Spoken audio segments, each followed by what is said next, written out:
Assalamualaikum, isang payapa at mapagpalayang gabi sa atin lahat, sa inyong mga tagapakinig. Isang pagbati ng Ramadan Mubarak sa lahat ng ating mga kabangsamoro o mga Muslim dito sa ating bansa, sa Opo. buong mundo. Ano po ang nakikita nyo pong dahilan kung bakit ay talagang solid po yung inyong suporta dito po sa naging pahayag ni Vice President Sara Duterte, lalo na po sa ating mga kababayan dyan po sa Mindanao? Una, hindi namin nakakalimutan na ang isang napakahalagang batas ay naipasa sa termino ng kanyang tatay na si former President Rodrigo Roa Duterte. Ito yung Republic Act 11054 o mas kilala bilang Bangsamoro Organic Law na nag-create nitong Bangsamoro Autonomous Region in Muslim Mindanao. Kung titingnan natin at babalikan natin itong mga nakarang administrasyon, si Duterte lang, Pangulong Duterte yung naglakas loob na ipasa sa kanyang termino itong Bangsamoro Organic Law na isang napakahalagang batas para sa aming mga Muslim. Opo. And dito nga po sa parang ano kumbaga ipang ilan na bang presidente or tumakbong presidente, pangalawa pa lang ito, no? Na merong tumakbo, tama ba? Sa pagka-presidente na galing sa Mindanao. Do hindi pa siya presidente, pero yung mga tumakbo sa pagka-presidente, ito pa lang yung pangalawa. Tama po ba, Sir Alan? Sa pagkakalam ko, tama po kayo. Kaya mahalaga po sa amin na magkaroon muli ng isang Mindanaoan na nakikitaan natin ng malasakit para sa sa aming mga kababayan na Bangsamoro. Opo. Kaya hindi na kami nagdadalawang isip na hikayatin siya na tumakbo siya bilang Pangulo ng ating bansa. Noong narinig namin yung kanyang deklarasyon noong nitong mga nakarang araw ay talagang ikinagalak ng Bangsamoro at agad kami gumawa ng isang deklarasyon of support para sa kanyang pagtakbo. Sa ngayon kami ay nagtitipon-tipon, kami ay nag-usap-usap sa lahat ng aming mga kaalyadong organisasyon. Hindi lang dito sa BARM kundi maging sa iba pang lugar outside the Bangsamoro Autonomous Region in Muslim Mindanao upang aming palakasin yung aming hanay para ikampanyang isang Sara Duterte sa pagkapangulo sa 2028. Opo. Ang Mindanao, tinaguri ang Land of Promise. Pero sa mahabang panahon, parang ginawang literal nila na lagi na lang pinapangakuan. Siguro, possible, nagbago lang ito sa last administration. At ano yung nakikita ninyo na isang taga Mindanao talaga, kailangan ba or nakikita nyo bang advantage na galing sa Mindanao para makarelate sa mga pangangailangan dyan po sa Mindanao? Kasi alam natin, ang Mindanao po, marami pong mga may hirap na mga komunidad po dyan. Unlike sa iba't ibang mga lugar, Luzon and Visayas po, Sir Alan. Unang-una po, napakahalaga na ang magiging Pangulo ay siyempre galing sa Mindanao tulad ni former President Rodrigo Roa Duterte noon dahil alam niya halos lahat ng mga leader diyan sa Mindanao ay kilala niya, nakasalamuhan niya at ramdam niya yung hinaing at pangangailangan ng mga Muslim. Tulad ng kanyang termino, masasabi natin na napakasaya yung aming mga kabangsamoro dahil naramdaman namin yung tunay na pag-aruga ng isang Pangulo. Nitong mga nakaraang taon, simula noong siya ay noong matapos yung kanyang termino, mukhang bumabalik yung aming pangamba na magkaroon muli ng kumbaga hindi pagkakaunawaan ng aming mga leader diyan sa Mindanao kasi kung nakikita mo ngayon talagang lumalakas yung bangayan particular diyan sa BARM. Kung ating babalikan, may mga nangyayari nitong mga nakaraang buwan, mga nakaraang linggo na may mga pagsasampa pa sa Korte Suprema, kinu-question yung pagtalaga di umano ng Bangsamoro Transition Authority. Sinasabi ng mga pumunta sa Korte Suprema na ito ay labag sa ating saligang batas. Nilabag daw di umano nito ang 11054 o yung Bangsamoro Organic Law dahil sinasabi ng batas kailangan daw ay MILF lead yung mamuno diyan sa BARM. At itong mga nag-question ay sinasabi nila may mga sinama daw doon sa 41 na inappoint ng ni BBM ay hindi naman daw totoong MILF. Kaya pumunta sila sa Korte Suprema at ngayon nasa Korte Suprema yung desisyon kung ano yung magiging kapalaran nitong pagsasangguni ng ilang mga kababayan natin na kumuwestiyon doon sa sinasabi kong ilang membro ng Bangsamoro Transition Authority. Kung matatandaan din natin, mismo ang napalitan na Chief Minister ng BARM ang nagsasabi na hindi naman daw siya nag-resign. Bigla na lang siyang tinanggal at bigla na lang inappoint yung mga inappoint. Although sinasabi na nanggagaling sa MILF yung iba, pero yung iba naman daw ay hindi, kumbaga hindi dumaan sa konsultasyon o hindi yung mga nominee na nirekomenda ng MILF Central Committee. Kaya sa kabuuan, brother, masasabi natin na ang mga pangyayari ngayon sa BARM ay hindi namin halos kumbaga na-exercise yung diwa ng isang autonomiya dahil nakatali pa rin kami sa kuko ng Imperial Manila. Ibig sabihin, nangingialam pa rin ang national government. Yan ay sinasabi mismo ng mga leader ng MILF, particular ang Amirul Mujahideen, yung chairman ng MILF na former chief minister ng BARM. Sinasabi niya na siya ay hindi nag-resign kundi siya ay bigla namang tinanggal ng presidente sa pagiging chief ministro ng BARM. Opo. Simula yata 2023, late 2023 hanggang sa kasalukuyan, alam po natin yung mga isyong ipinupukol kay Vice President Sara. And kayo nga po, after na mag-declare ang pangalawang Pangulo na siya'y tatakbo, agad kayo nagpalabas ng pahayag ng pagsuporta. Ano po ang sa tingin ninyo itong mga pinupukol na mga aligasyon laban sa pangalawang Pangulo? Ano yung dahilan kung bakit namutawi at nanaig pa rin yung inyo pong pagtitiwala sa Vice Presidente na gusto nyo pong tumakbo sa pagkapangulo versus dito po sa mga aligasyon laban sa kanya? Malinaw po sa aming isipan at maging sa aming paningin ng mga ginagawang tawag dito, impeachment complaint laban kay Vice President Sara Duterte ay isang political harassment.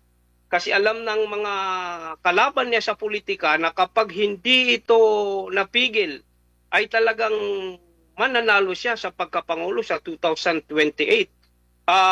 Nakita natin mismo yung tao ang nagsasabi sa pamamagitan ng mga survey, yung rating ng ating Vice Presidente ay lalong namamayagpag at yung rating ng kasalukuyang Pangulo ay lalong lumulusob sa baha dahil siguro sa mga issue ng korupsyon sa ating bansa na hanggang ngayon hindi pa rin lubos na natutugunan o nabibigyan ng katarungan ng ating Pangulo. Kami ay hindi naniniwala sa aming hanay sa One Bangsamoro Movement ay hindi naniniwala doon sa mga ipinupukol sa kanya ng mga issue di umano ng korupsyon dahil kung titingnan napakaliit lamang ito kumpara doon sa bilyon o umabot pa ng trilyon na kinulimbat ng ilang nating mga politiko sa nasyonal, mga congressman at mga senador. At nakakalungkot isipin na mismo ang Pangulo nangako na may makukulong bago magpasko. Natapos na yung Pasko, natapos pa yung Valentine's Day, ngayon Ramadan, wala pa tayong nakikitang nakukulong na sinasabing big fish na politiko ng ating bansa o nakaupong congressman o nakaupong senador dahil malinaw sa ating lahat na talagang may mga involved dyan na malalaking tao, mga lalaking political leader dito sa ating lipunan. Opo, maliban po sa issue dyan po sa BARM. Ano pang nakikita nyo pong mga hamon o needed dyan po sa Mindanao na sa nakikita nyo po ang pangalawang Pangulo lamang ang may kakayanan, kumbaga may advantage kumpara doon sa maaring tumakbo. For sure, naririnig nyo po yung ibang mga pangalan, no, do hindi pa sila nagpapahayag. Pero ano sa tingin nyo po ang mga pangangailangan pa dyan sa Mindanao maliban sa issue dyan sa BARM na mahalagang matutukan ng susunod na leader ng bansa? Ah, napakalaking halaga na isang taga Mindanao, lalo na isang Duterte ang maging pangulo sa ating bansa. Una, para may pagpatuloy yung mga proyektong nasimulan ng kanyang tatay na si Pangulong Rodrigo Roa Duterte. Yung Mindanao Railways na hanggang ngayon ay hindi pa rin umuusad at marami pang iba, lalo na diyan sa amin sa BARM. Kasi kung titingnan natin ang BARM, huling-huli na po kami in terms of infrastructure diyan sa BARM. Kasi talagang kaumpisa pa lang ng BARM, kung ating babalikan, kung ating titingnan, brother, ay nasa transition pa ang Bangsamoro Autonomous Region in Muslim Mindanao. Ngayon nakikita natin na hanggang ngayon hindi pa rin malinaw sa amin kung ano ang tatahakin ng BARM. Kung magkakaroon ba kami ng eleksyon dahil ilang beses na ito na-postpone. Una, na-postpone ito noong 2022 dahil nagkaroon tayo ng extension ng Bangsamoro Transition Authority. Na-postpone muli ito noong 2025 na dapat nakasynchronize sa national and local election at dapat magkakaroon ng election noong October 13, 2025 kung hindi ako nagkakamali dahil inamindahan yung batas at nagkaroon tayo ng Republic Act 12123. Sinasabi na kailangan magkaroon ng eleksyon noong October 13 pero hindi kami nagkaroon ng eleksyon dahil maraming gusot ang hindi pa nabibigyan ng solusyon diyan sa BARM. Tulad noong pagkakaroon ng districting law na kung saan nagkaroon tayo ng districting law nitong mga nakaraang buwan at inalmahan naman ito ng ilan nating mga kababayan at nagsalita mismo ang Korte Suprema. Sinasabi ng Korte Suprema ito ay labag sa batas at sinabi ng Korte Suprema ito ang masaklap. Kailangan gawin itong districting law, pinayuhan, minanduhan ang Bangsamoro Transition Authority o yung parliament ng BARM na gawin nila itong districting law hanggang, kung hindi ako nagkakamali, hanggang November 30 nang sa ganon ay magkaroon ng eleksyon nitong darating March, not later than March 30, 2026. Pero hindi nagawa itong Bangsamoro districting law dahil maraming question na maaari natin sabihin pinasukan ng malawakang gerrymandering at hanggang ngayon may mga nagnanais pa rin kumwestiyon sa Korte Suprema kasi nitong mga nakaraang linggo lang tinapos yung kung hindi ako nagkakamali yung Bangsamoro Autonomy Act 77 na talagang may nagpuplanong questionin sa Korte Suprema dahil sinasabi nila di umano na halos parehas noong ginawa nitong mga nakaraang buwan na kinwestiyon sa Korte Suprema na ang Korte Suprema ay nagdesisyon ng unconstitutional. Kaya napaka-uncertain brother yung aming sitwasyon diyan sa BARM. Dahil hanggang ngayon hindi namin alam, hindi namin lubos maintindihan ano ba itong ginagawa ng national government. Tuluyan ba kaming nakatali sa kuko ng Imperial Manila? Ibig sabihin na hanggang kailan namin kumbaga makakamtan yung lubusang pagkakaroon ng autonomiya. Mayroon na kaming BARM, mayroon na kaming BUL, pero hindi pa rin kami makausad-usad dahil ang paniwala ng iilan mismo, ang MILF na nagsasabi ay nagmamando yung national government. Kaya napakalaking problema diyan sa BARM na hindi natin kumbaga hindi natin naririnig dito sa national. Kaya kami ay masayang-masaya noong marinig namin nung malaman namin ng isang Duterte sa katauhan ni Vice President Sara Duterte ang siyang tatakbo sa pagka-pangulo dahil 100% yung aming tiwala na manunumbalik muli yung leadership ng mga Duterte na aming nakasanayan.